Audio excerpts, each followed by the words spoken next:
Aba murder victim pala yung may-ari ng puntod na to, no? May kandila ka ba riyan? Multuhin ka sana ni Leonora. Sementeryo.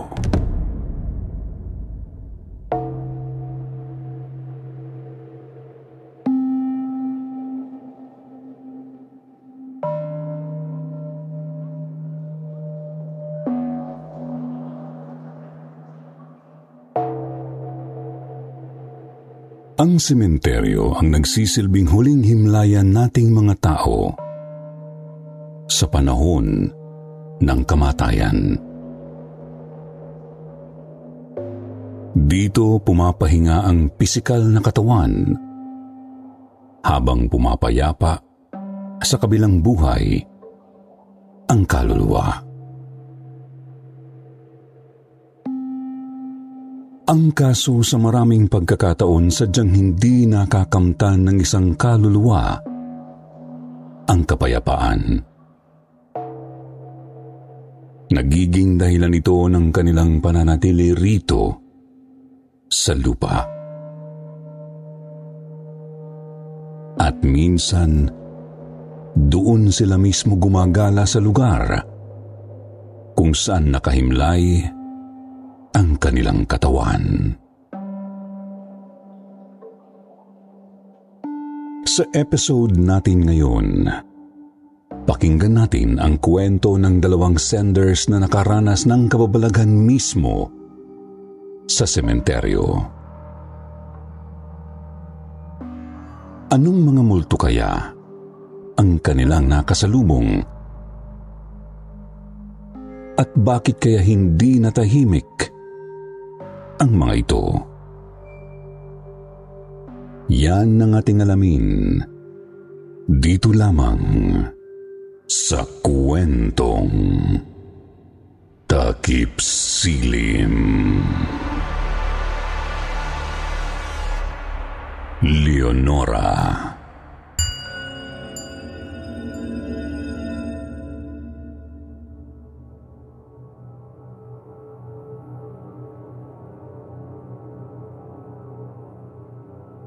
Magandang gabi. Kwentong Takip Silim. Magandang gabi po, Sir Jupiter, at magandang gabi rin sa lahat ng mga kapwa namin tagapakinig sa inyong channel. Ako nga po pala si Grace, 19 years old, from Valenzuela City. May gusto lang po sana akong i-share na kwento sa inyo tungkol daw po sa experience ng father ko noong binata pa siya. Panahong 1980s po noon at may curfew sa gabi. At isa raw po ito sa pinakahindi niya malilimutang karanasan sa kanyang buhay. Pero bago ko po umpisahan ng kwento ko, gusto ko lang pong ipaalam sa inyo na binago ko ang pangalan ng mga taong involved dito para na rin po sa aming privacy. Nangyari po ito kay tatay noon sa isang sementeryo dito sa Valenzuela City, sa Karuhatan Public Cemetery. Isang sementeryong itinuturing na po ngayong one of the most haunted places dito sa Pilipinas.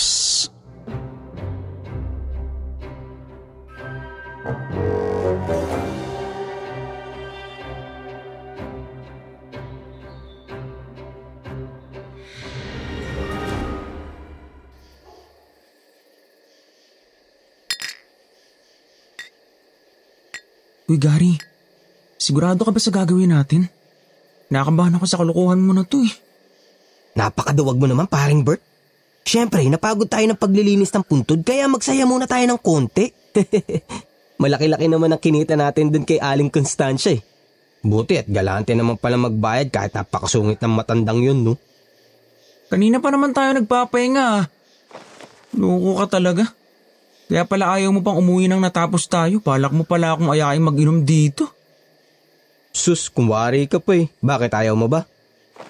Siyempre gusto. Ang inaalala ko lang naman kasi baka abutan tayo ng curfew. Mamaya niyan, mahuli pa tayo eh. Hindi yan. Safe tayo rito. Wala namang masyadong nagro-ronda rito sa sementeryo. Ano, payag ka na? Wala naman ako magagawa eh. Nandito na rin naman na tayo. Ang tanong, saan ba tayo pupwesto? Doon oh. Doon tayo sa tapat.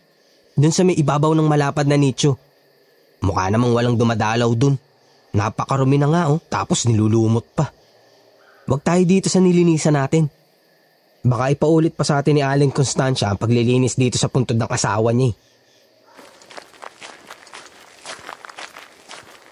Uy, pasintabi muna tayo. Baka mamaya magalit sa atin yung nakalibing dyan eh. Alam mo ikaw pre, kakabasa mo ng horror comics yan eh. Ang dami mong ebas. O hindi no. Nag-iingat lang ako. Hindi mo ba alam? Marami nagsasabing may mga nagmumulto raw dito sa sementeryong to. Sus, naniniwala ka naman. Alam mo pre, naniniwala talaga ako dun sa kasabihang to see is to believe. Kaya tama na yan. Tara na rito, pumuesto ka na't nang makarami tayo ng tagay. Sige na nga. Tara na.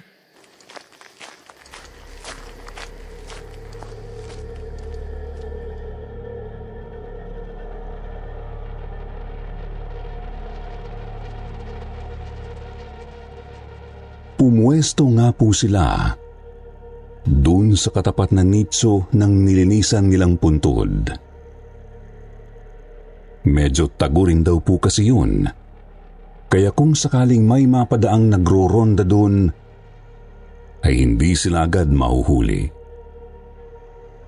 Malaking bagay, lalo't mahigpit pa raw pong ipinatutupad noon ang curfew. Simula alas 12 ng hating gabi hanggang alas 4 ng madaling araw. Ang kwento po sa akin ni tatay, siguro nakakailang tagay na rin daw po sila noon.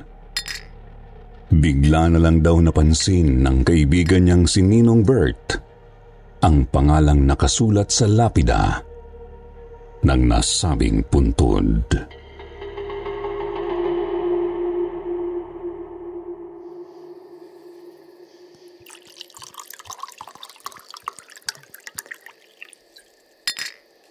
O paring Bert, ba't para kayatang matatay dyan bigla? O, tagay mo na. Huwag mong sabihin, nakakita ka ng multo. Para kasing nakikilala ko tong pangalan nakasulat dito sa lapid eh. Saan ko nga ba narinig to? Ito yata yung puntod ng babaeng baliw na ginahasa ng mga manginginom. Tapos pinatay nila. Pinaghampas daw ng bote sa ulo at mukha. Oo, tama. Si Leonora. Kunento sa akin to ni tatay. Murder victim pala yung may-ari ng puntod na to, no? Parang medyo nakakakilabot kung iisipin, ha? Nakakakilabot tapos natatawa ka pa dyan. Saka pulutin mo naman yung balatang nilagang mani. Inakaharat mo pa dito eh. Ito naman yung sako oh. Dito mo itapon. Hindi naman ako katulad mong masyadong matatakotin. Parang yun lang eh. Saka hindi naman magre-reklamo yan kung magkakalat tayo rito. Patay na yan, ano pang magagawa niyan sa atin? Ito talaga. Anong tinitingnan mo dyan? Wala naman kung sino dyan ah. Makapanakot ka naman. Wagas. Alam mo pre, bahala ka na nga. Uwi na ako. Multuhin ka sana ni Leonora. Sus, ikaw ang mag-ingat. Baka ikaw ang sundan ni Leonora.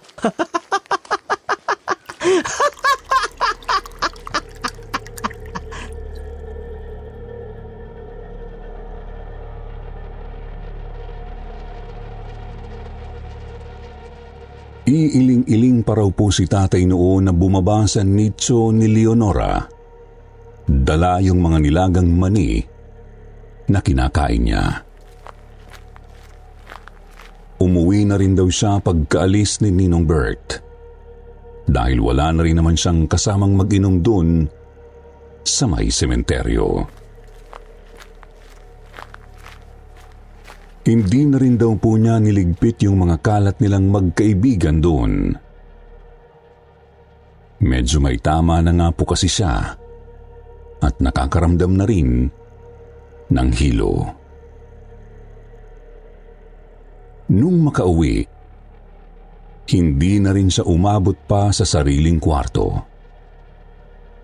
Doon na siya inabot ng antok sa salas nila.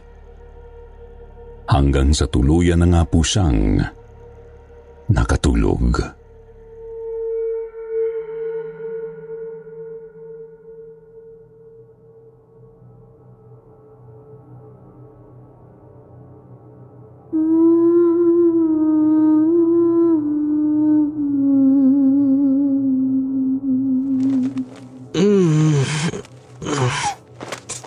Sino ba yung maingay na yun?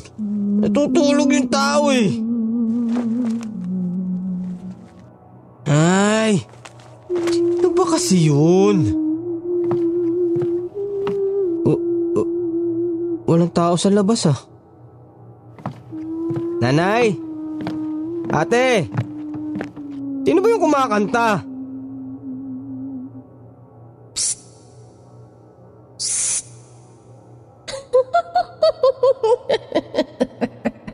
Langya, may nananakot pa yata sa akin ah. Hoy, kung sino ka man, magpakita ka na. Hindi ubra sa akin yung pananakot mo. Hindi naman ako duwag, no?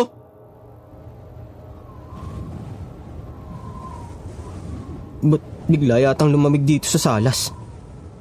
Hindi naman nakabukas yung bintana. Tumatayo pa balahibok. Ano ba nangyayari sa akin? Nahawa na yata ako sa kaduwagan ni Bert. Makalipat na nga lang sa kwarto.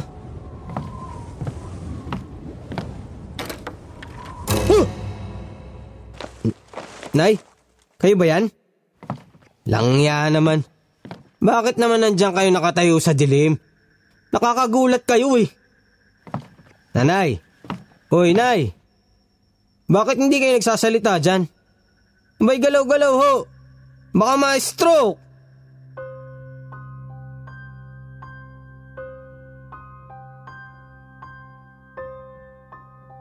Takang-taka raw po si tatay ng mga sandaling yun kasi hindi pa rin gumagalaw si Lola sa pwesto nito. Nakatayo lang talaga ito sa dilim. Tapos medyo natatabunan pa ng buhok yung mukha. Ang naisip nga raw po ni tatay nung una ay baka sinusubukan lang siyang takutin ni Lola noon. Mag-uundas na po kasi at uso naman sa lugar nila ang takutan. Pero nang makailang minuto ng ganun ang pwesto nito, dun na medyo na alarma si tatay.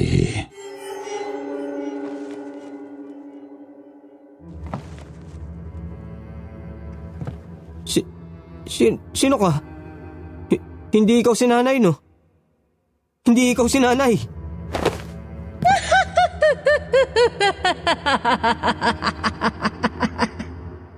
Mamamatay kang dasinggero ka. Papatayin kita! Papatayin kita! Ha? Sino kong babae ka? Paano ka nakapasok dito sa bahay namin? Mamamatay ka. Papatayin ko kayo. Mga walang hiya kayo.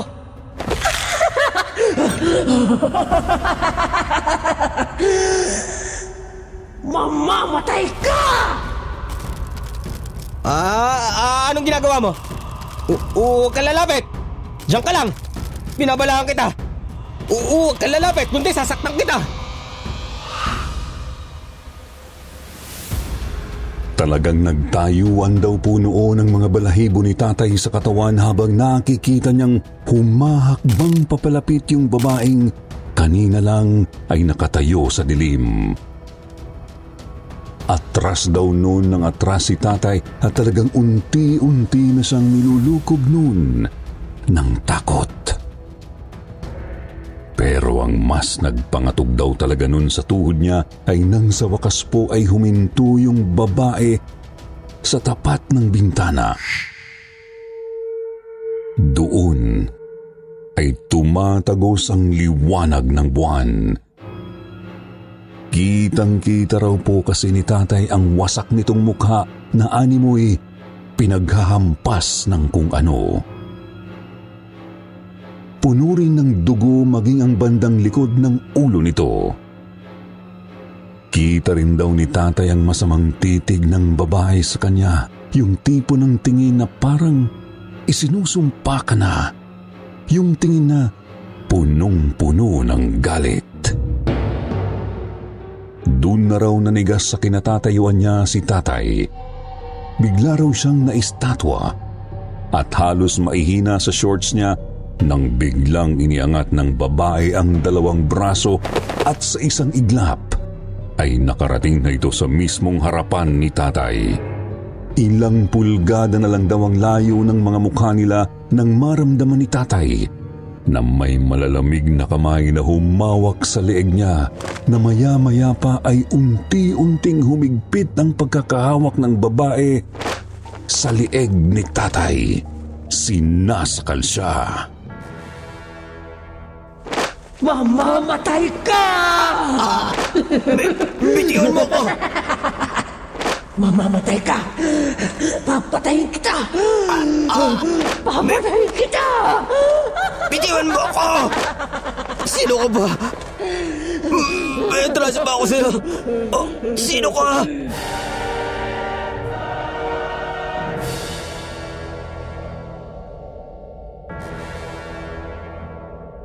Huminto sa pagtawa ang babae.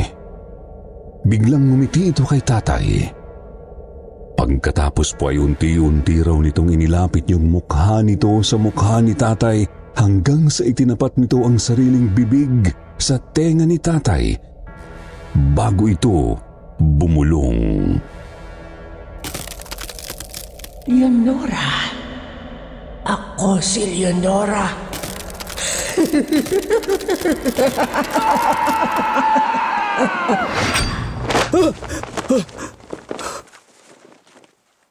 Panaginip?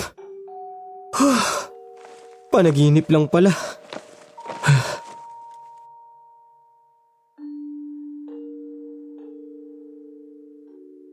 Naalimpungatan daw si tatay noon na habol-habol ang hininga niya. Tagaktak din daw ang sobrang pawis sa katawan kahit na bago pa lang namang sumisikat noon ang araw. Akala niya talaga binabangungot lang siya kaya't tumayo raw po noon si tatay mula sa pagkakahiga sa sofa. Pupunta sana sa kusina at iinom ng tubig. Pero nanlaki ang kanyang mga mata nang mapalingon sa malaking salamin nilang nakasabit sa pader papuntang kusina. Agad niyang nakita yung mga bakat at pasa sa leeg niya na nangingitim na. Hugis mga daliri. Bakas ng pagkakasakal sa kanya ng babaeng baliw. Dahil daw po doon, Sir Jupiter, dali-daling bumalik si tatay sa sementeryo kung saan sila nag-inuman ni Ninong Bert. Pinagpupulot niya yung mga kinalat niya dong balat ng nilagang mani, tsitsaron, saka yung mga bote ng alak na nagkalat doon sa puntod ni Leonora.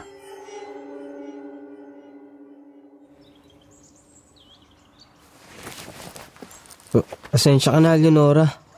Hindi ko na uulitin. Pakiusap ko lang sa'yo, huwag ka nang magpapakita ulit sa akin. Hoy! Ay, multo! Multo? Anong multo eh? Akala ko ba hindi ka naniniwala dun? Ha? Kasi... Pakita sa'yo si Leonora, no? Oo. Paano mo nalaman?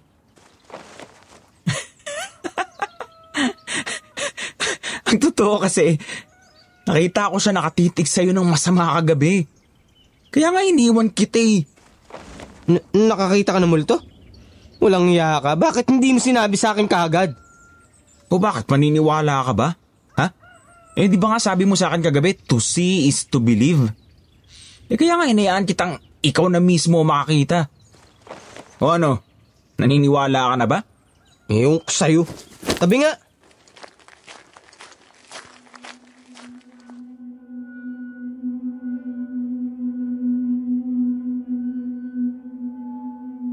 Nahihiya lang daw po talagang umamin si tatay noon kay Ninong Bert. Pero ang totoo, talagang binalot na siya ng takot noong sandaling yun.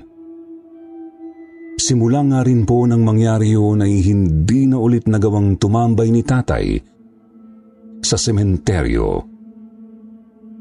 Lalo pa at natatanaw pa rin niya si Leonora sa may nitsu nito. Kahit nga ang pagbibisyo, kinalimutan niya na at naghanap na siya noon ng trabaho kung saan niya nakilala ang nanay ko. Nung ikinwento nga po sa akin ni tata ito, hindi ko alam kung matatawa o matatakot ako. Pero at least, di ba, natuto siya ng leksyon.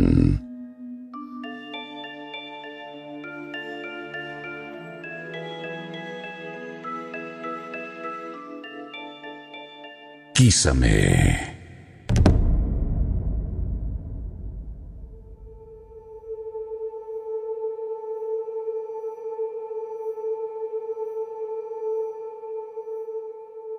Blessed evening everyone, especially po sa mga taong bumubuo sa team ng Kwentong Takip Silim.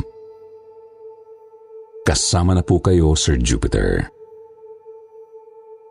Tawagin niyo na lang po ako sa pangalang Arlo, 33 years old, writing from Caloocan City. Gusto ko lang pong i-share sa inyo itong creepy experience na naranasan ko 9 years ago. Kung tama ang pagkakaalala ko, taong 2014 po nang mangyari ito. I was 24 years old back then. Parte na po ng tradisyon ng angkan namin na magkaroon kami ng reunion tuwing sasapit ang undas. At doon namin ito ginaganap sa family mausoleum namin sa La Loma Cemetery kung saan nakalibing ang lolo at lola ko. Habang nagtitipon-tipon yung family and relatives ko nun sa loob, di na ako mapakali. Gustong-gusto ko na talagang magyosi noon, kaya lang po ay medyo nahihiya akong magpakita ng bisyo sa mga kamag-anak namin. Kaya lumabas na lang muna ako at nagpunta sa likod ng musoleo para doon na nga lang ako manigarilyo. Kaya lang pagdating ko doon, may isang matanda akong naabutan. Umiiyak siya habang nakaupo doon sa bench na katabi ng isang nicho na medyo luma na at masukal na yung paligid. Medyo nagulat pa nga ako noon kasi hindi ko alam na may puntod pa pala sa parting yun. Dahil nga po masyado na yung tago at masukal.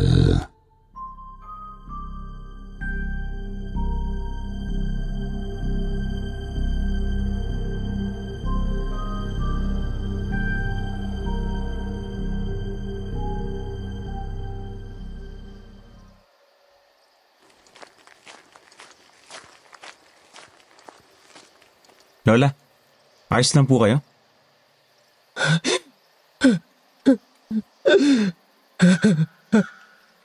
Ito pong panyula. Oh. Hindi yan ang kailangan ko. Ganun ho ba? Ay, ano po bang kailangan nyo?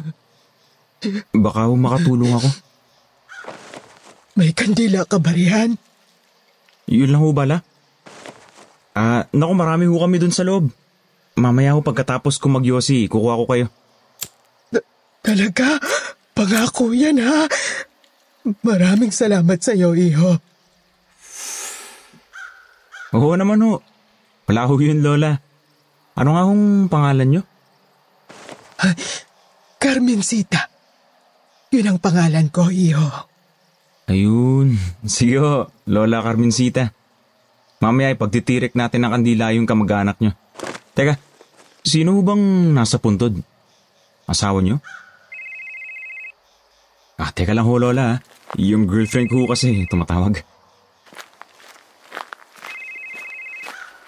Hello, babe? Arlo, pwede ka bang pumunta ngayon dito sa ospital? Ospital? Bakit? Ano nangyari? Nawalan kasi ako ng malay, babe. Kaya dinala ko ni Ate Cecil dito sa ospital. Siguro dahil pa rin to sa allergies ko. Pasensya ka na ha. Hindi na nga ako nakasama dyan sa reunion nyo tapos papaalisin pa kita. Ay, Janina, ano ka ba? Bakit ka humihingi ng pasensya? May sakit ka. Sige na, text mo na lang sa akin kung saan ospital. Papunta na ako.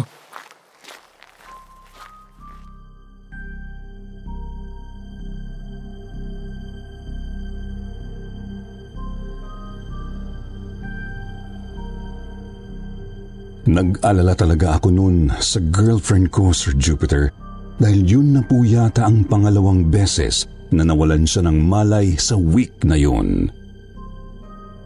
Dahil doon nawala talaga sa isip ko na may kausap pala akong matanda. At basta na lang akong tumakbo papunta doon sa sasakyan ko. Kahit nga kina mami noon, hindi na rin ako nakapagpaalam kaya tinext ko na lang sila nang makarating na ako sa ospital. That day I found out na magiging tatay na ako. Buntis pala si Janina noon kaya parang nanghihina, nahihilo at nagsusuka siya for the past few days. Hindi po namin in-expect ang balitang yon, pero masaya kami. Lalo na ako na magkaka-baby na kami. Kaya talagang na-occupy na ng news na yon ang isip ko ni hindi ko na nagawang bumalik sa sementeryo dahil maghapon na lang po akong nagstay noon sa tabi ni Janina.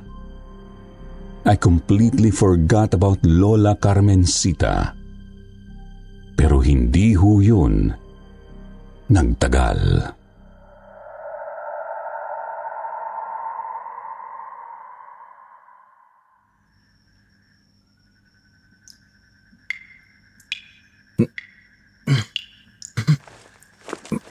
Aray. Ano ba yung tumutulo sa mukha kong init? Teka, wax ba to?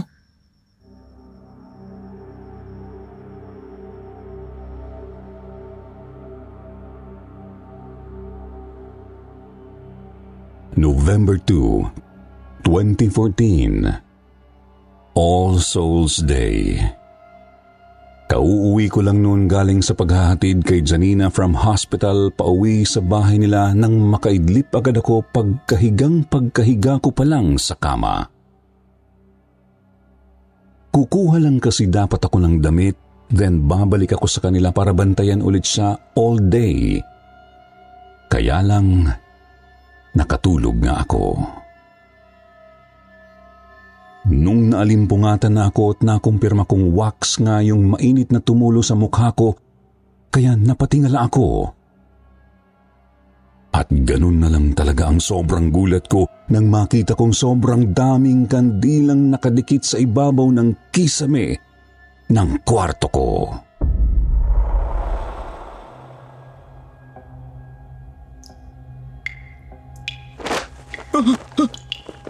Ano to? Sino naglagay ng mga to sa kisame?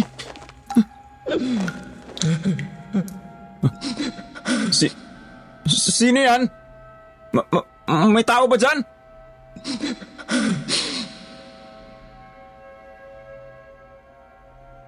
Pagbukas ko pa lang ng pintuan noon, Sir Jupiter, talagang naggulat na lang ako kasi sobrang lamig agad ng hanging sumalubong sa akin sa salas.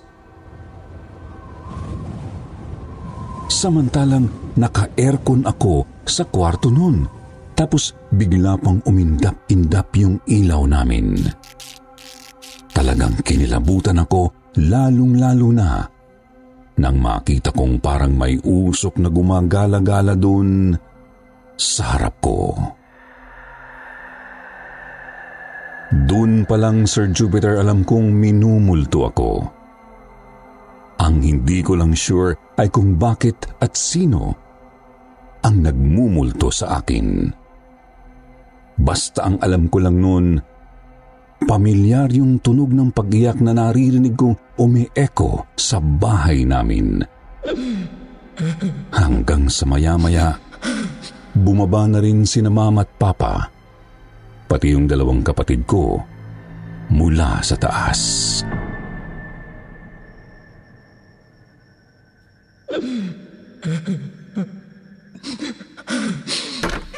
Arlo, anak!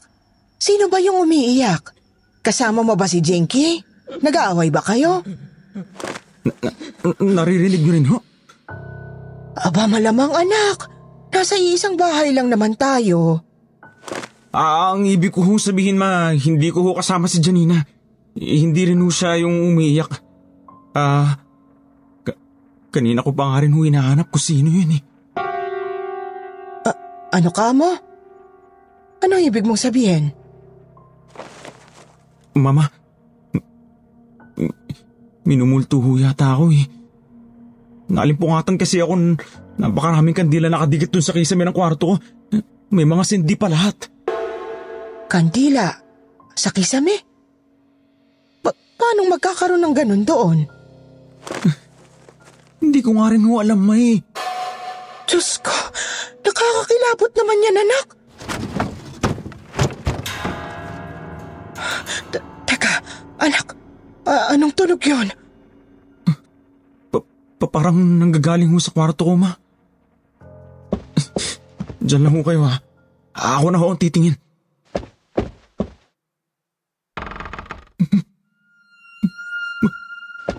May matanda.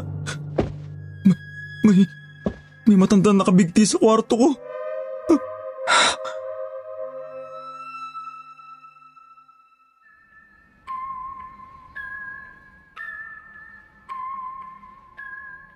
Literal na nangatog ang tuhod ko sa nakita ko, Sir Jupiter.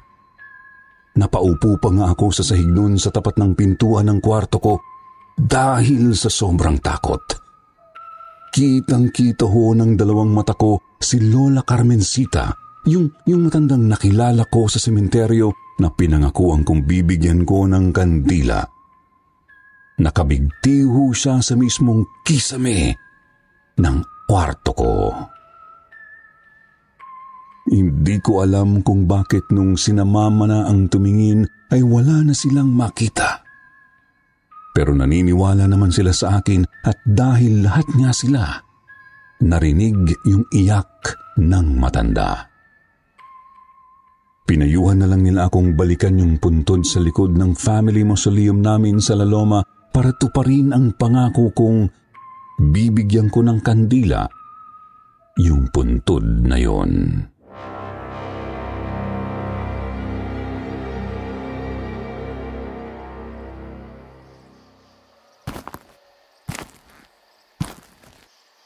Carmencita del Rosario. Palang totoo yung pangalan, Lola.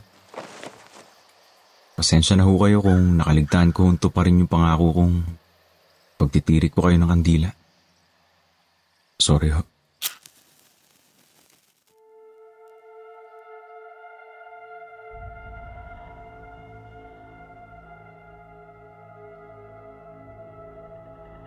Medyo kinilabutan pa rin ako, Sir Jupiter, nang mabasa kong Carmencita nga ang pangalang nakasulat dun sa lapida ng puntod, kung saan ko nakitang nakaupo si Lola Carmencita nung undas. Although medyo inexpect ko na yun, hindi ko pa rin naiwasang matakot sa isiping nakausap ko ang multo ng isang matanda. Pero simula noon, Sir Jupiter, tuwing undas ay nakagawian ko na lang ding ipagtirik ng kandila si Lola Carmencita. Tutal, nasa likod lang naman siya ng libingan ng lolo't lola ko. Pero kung minsan ay hindi ko pa rin maiwasang hindi mag-alala na baka magpakita ulit siya sa akin. Kaya hindi na talaga ako tumatagal sa sementeryo simula nang maranasan ko to. Hanggang ngayon, wala pa rin talaga akong gaanong alam tungkol sa kanya. Dahil hindi ko na rin naman po pinagkakaabalahang magtanong-tanong pa. Basta palagi ko na lang din siyang inaalaya ng dasal dahil sa tingin ko ay yun ang mas kailangan niya. Hiling ko lang kung nasaan man siya ngayon, sana po ay mapayapa na siya at masaya. So yun, dito na po nagtatapos ang maiksing kwento ng karanasan ko sa sementeryo, Sir Jupiter. Sana po ay nagustuhan niyo pa rin ito, kahit na medyo maiksi lang. Maraming salamat po sa lahat ng nakinig.